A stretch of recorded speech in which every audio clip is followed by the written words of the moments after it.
ఓం శ్రీ మాత్రే నమః. ఛానల్లోకి స్వాగతమండి. ఆగస్టు 6, 7 తేదీల్లో కుంభరాశి వారికి 5 పెద్ద కోరికలు తీరబోతున్నాయి. అలాగే ఆగస్టు 7వ తారీఖులోపు 5 పెద్ద శుభవార్తలను వినబోతున్నారు. ఆగస్టు 8వ తారీఖు వరలక్ష్మి వ్రతం. అందరూ ఎంతో విశేషంగా జరుపుకునే ఈ పండుగ రోజున ఈ రాశి వారికి 5 పెద్ద కోరికలు అనేవి తీరబోతున్నాయి. అయితే ఈ రాశివారు విననున్న శుభవార్తలేంటి, అలాగే వీరికి తీరనున్న కోరికలేంటి అనే అంశాలతో పాటుగా ఈ రాశివారు చేసుకోవలసిన దేవతారాధన, అలాగే పాటించవలసిన పరిహారాల గురించి ఈ వీడియోలో మనం వివరంగా తెలుసుకుందాం. కానీ అంతకంటే ముందుగా మీరు కనుక మన ఛానల్ని ఇప్పటి వరకు సబ్స్క్రైబ్ చేసుకోకపోతే సబ్స్క్రైబ్ చేసుకుని పక్కనే ఉన్న బెల్ ఐకాన్ నొక్కి ఆల్ సెలెక్ట్ చేసుకుంటే మేమిలాంటి వీడియోస్ అప్లోడ్ చేయగానే ముందుగా మీకు నోటిఫికేషన్ వస్తుంది. అలాగే వీడియోని ఎక్కడా కూడా స్కిప్ చేయకుండా చివరి వరకు చూస్తేనే మేము ఏం చెబుతున్నామో మీకు పూర్తిగా అర్థమవుతుంది. ఇక వివరాల్లోకి వెళ్ళిపోతే ఈ రాశివారు ప్రస్తుతం ఉన్న గ్రహస్థితిని అనుసరించి అన్ని అనుకూలమైన ఫలితాలను పొందబోతున్నారు. అయితే వీరికి ఉన్న కష్టం ఏంటి అని చెప్పాలి అంటే కనుక వీరు ఎంత డబ్బు సంపాదించినా కూడా ధనం నిలకడ లేకపోవటం అనేది ఒక పెద్ద సమస్యగా మీకు మారింది. ఎంత డబ్బు సంపాదించినా కూడా వచ్చిన డబ్బు వచ్చినట్లుగా ఖర్చు అవటం జరుగుతోంది. లక్ష్మీదేవి మీ ఇంట్లో స్థిరంగా నిలబడటం లేదు. ఇదొక పెద్ద సమస్యగా మీకు మారింది. అయితే సమయానికి ఈ ధనం అందుతుంది, కానీ పెద్ద పెద్ద పనులు మీవి ఏవైతే చేయాలి అని అనుకున్నారో అవి మాత్రం పెండింగ్లోనే ఉండిపోతున్నాయి. దీనికి గల ముఖ్య కారణం ధనం మీకు చేతుల్లో నిలబడకపోవటం. ముఖ్యంగా మీరు చేయాలనుకున్న పెద్ద పనులు ఏవైతే ఉన్నాయో అవి డబ్బులేక ఆగిపోవటం, అలాగే అనేక రకాలుగా ఆటంకాలు రావటం అనేది మీరు తరచుగా చూస్తూ ఉన్నారు. ఈ రాశివారు ముఖ్యంగా ప్రతి ఒక్కరి దగ్గర సలహాలు తీసుకుంటారు. అలాగే అందరూ ఒక్కొక్క సలహా ఇవ్వటం వల్ల మీకు ఏ సలహా పాటించాలో అర్థం కాని పరిస్థితులు నెలకొంటాయి. దీనివల్ల మీరు చిక్కుల్లో పడే అవకాశం ఉంది. అందువల్ల ఏ పనిని ఎలా చేయాలి, ఎలాంటి నిర్ణయం తీసుకోవాలి, మీ మనసు ఏం చెబుతుంది అని అర్థం చేసుకొని అనుభవజ్ఞుల సలహా ఒకటి తీసుకుని దాన్ని పాటిస్తే మీకు ఎటువంటి కన్ఫ్యూజన్ అనేది ఉండదు. అంతేకాకుండా మీరు చేయాలి అనుకున్న పని కూడా సక్రమంగా పూర్తి చేయగలుగుతారు. రకరకాలుగా సలహాలు తీసుకోవటం వల్ల మీరు చిక్కుల్లో పడే అవకాశం ఉంటుంది. అయితే ఇప్పటి నుంచి మారుతున్నటువంటి గ్రహస్థితి కారణంగా మీకున్న పరిస్థితి మారబోతుంది.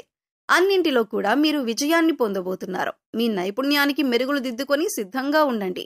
మీ శ్రమకు తగ్గ గుర్తింపు లభించే అవకాశం ఈ సమయంలో ఏర్పడుతుంది. అయితే సలహాలు తీసుకునేటప్పుడు మాత్రం ప్రతి ఒక్కరిని నమ్మటం అనేది కూడా కరెక్ట్ కాదు. ఈ విషయాన్ని గుర్తుంచుకోండి. ఇక ఇప్పటిదాకా మీరు పడుతున్నటువంటి ధన సమస్యకి ఫుల్ స్టాప్ పడిపోతుంది. అంటే ఈ సమయంలో మీకు అధిక మొత్తంలో ధనం లభిస్తుంది. దానివల్ల మీకు పెండింగ్లో ఉన్న పనులన్నీ కూడా పూర్తి కానున్నాయి. ఇక ఇంత పెద్ద మొత్తంలో ధనం ఎలా వస్తుందని ఆశ్చర్యపోవచ్చు.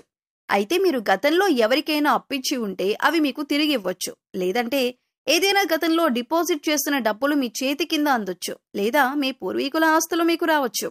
ఈ విధంగా మీకు ధనం అందే అవకాశం ఉంటుంది. అలాగే మీరు గతంలో పెట్టుబడి పెట్టి లాభాలను ఆశిస్తున్నట్లయితే ఈ సమయంలో అటువంటి పెట్టుబడులకు లాభాలు అందుకుంటారు. మీ పుట్టింటి వైపు నుంచి కూడా మీకు ధనం లభించే అవకాశం ఉంది. ఇలా ఏదో ఒక రూపంలో మీకు ధనం చేతికి అందుతుంది. మీ అవసరాలు తీరుతాయి. దీనివల్ల మీరు మానసికంగా చాలా సంతోషంగా ఉంటారు. విద్యార్థులు ఎవరైతే ఉన్నత విద్య కోసం ప్రయత్నిస్తున్న వారికి ఇప్పటి వరకు ఆటంకాలు కలుగుతున్నట్లయితే ఆటంకాలన్నీ కూడా తొలగిపోతాయి. ఇక ఈ సమయంలో మీకు చదువుకి సంబంధించిన ఏ అంశంలోనైనా సరే బ్రేక్ పడే అవకాశం లేదు. అంటే చదువు పూర్తయి సర్టిఫికెట్ల కోసం ఎదురు చూస్తున్నా, లేదా లోన్ కోసం ప్రయత్నిస్తున్నా, ఇలా చదువుకి సంబంధించిన ఏ అంశంలోనైనా సరే మీకు మంచి జరగబోతుంది. అలాగే పరీక్షలు రాసి ఫలితాల కోసం ఎదురు చూస్తున్న విద్యార్థులు ఈ సమయంలో అనుకూలమైన ఫలితాలను పొందుతారు. ఇక విదేశాలకు వెళ్లే యోగం కూడా కనిపిస్తోంది. అక్కడే ఉన్నత విద్యను అభ్యసించి సెటిల్ అయ్యే అవకాశాలు కూడా ఉన్నాయి. అయితే అవివాహితులు ఎవరైతే వివాహం కాక ఎదురు చూస్తున్నారో అటువంటి వారికి మంచి సంబంధం కుదురుతుంది. ఇప్పటిదాకా వివాహ సంబంధం విషయంలో ఆటంకాలు వచ్చినట్లయితే అవన్నీ తొలగిపోతాయి. మంచి సంబంధం కలిసి వస్తుంది. మీరు కోరుకున్నటువంటి సంబంధం దొరికే అవకాశాలు ఎక్కువగా ఉన్నాయి. ఇక ఎవరైతే బిజినెస్ లో రాణించాలి అనుకున్నారో అటువంటి వాళ్లకి ఇది అనుకూలమైన సమయం. ఇంపోర్ట్ అండ్ ఎక్స్పోర్ట్ బిజినెస్ వాళ్లకి బాగుంటుంది. అలాగే రియల్ ఎస్టేట్ చేసే వారికి కూడా అనుకూలమైన సమయంగా చెప్పొచ్చు. అయితే ముఖ్యంగా బిజినెస్ రంగంలో ఎవరైతే కొత్త వ్యక్తులు తమతో వ్యాపారం చేయాలి అని కోరుకుంటారో అప్పుడు మీరు చాలా జాగ్రత్తగా నిర్ణయాలు తీసుకోవలసి ఉంటుంది. అందరినీ నమ్మకుండా సరైన నిర్ణయం ఆలోచించి ఆచితూచి తీసుకోవలసి ఉంటుంది. కొత్త వ్యాపారం పెట్టాలి అనుకునే వాళ్లకు కూడా ఇది అనుకూలమైన సమయం.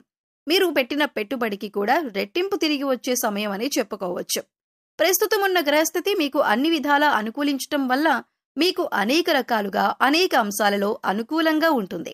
ఇక ప్రేమ వివాహానికి సంబంధించిన అంశానికి వచ్చినట్లయితే ఈ సమయంలో మీకు అనుకూలంగా ఉండటం వల్ల మీ ప్రేమ విషయాన్ని ఇంట్లో చెబితే పెద్దలు అంగీకరించటం అనేది జరుగుతుంది. జాగ్రత్తగా వాళ్ళకి అర్థమయ్యేలా చెప్పి నెమ్మదిగా ఒప్పించడానికి ప్రయత్నించండి.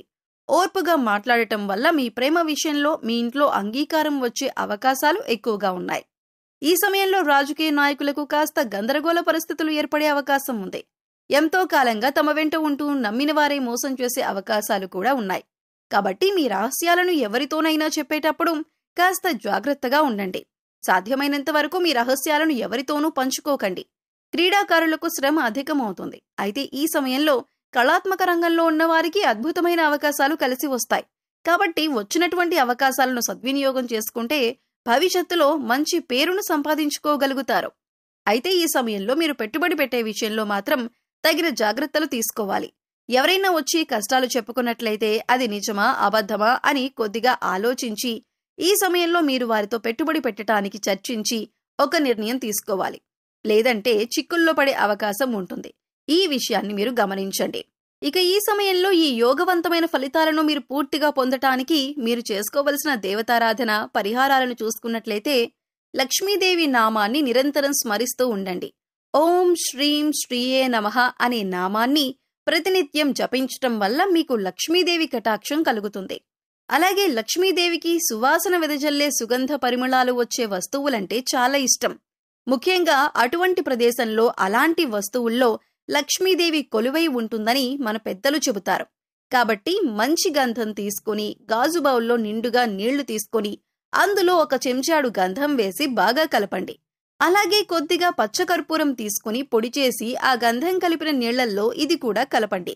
ఇంకా ₹1 బిళ్ళని మీ పూజా మందిరంలో లక్ష్మీదేవి ముందు పెట్టి పూజ చేసి మనస్ఫూర్తిగా నమస్కరించిన ఆ ₹1 బిళ్ళను తీసుకుని అది ఈ నీళ్లల్లో వేసి ఈ పాత్రని మీ పూజా మందిరంలో ఉంచండి. ఈ పరిహారాన్ని మీరు శుక్రవారం చేస్తే మంచి ఫలితాలను చూస్తారు. సుగంధ ద్రవ్యాలు కలిపినటువంటి ఈ పదార్థాలతో లక్ష్మీదేవి ఆకర్షింపబడుతుంది. మీకున్న ఆర్థిక కష్టాలు తొలగిపోతాయి. సో చూశారు కదండి, కుంభరాశి వారు 6-7 తేదీల్లో వినబోతున్న శుభవార్తలేంటి, అలాగే వీరికి తీరబోతున్న 5 కోరికలేంటి అనే అంశాలతో పాటుగా ఈ సమయంలో మీరు చేసుకోవలసిన దేవతారాధన అలాగే పాటించవలసిన పరిహారం గురించి ఈ వీడియోలో వివరంగా తెలుసుకున్నాం కదా. ఈ వీడియో మీకు నచ్చినట్లయితే లైక్ చేయండి. మీ ఫ్రెండ్స్ అండ్ ఫ్యామిలీ మెంబర్స్లో కుంభరాశి వారు ఉంటే వారితో ఈ వీడియోని షేర్ చేసుకోండి. అలాగే ఇప్పటి వరకు మన ఛానల్ని కనుక సబ్స్క్రైబ్ చేసుకోకపోతే సబ్స్క్రైబ్ చేసుకొని పక్కనే ఉన్న బెల్ ఐకాన్ నొక్కి ఆల్ సెలెక్ట్ చేసుకుంటే మేము ఇలాంటి వీడియోస్ అప్లోడ్ చేయగానే ముందుగా మీకు నోటిఫికేషన్ వస్తుంది. మరో చక్కటి వీడియోతో మళ్ళీ కలుద్దామండి. ఓం శ్రీ మాత్రే నమః.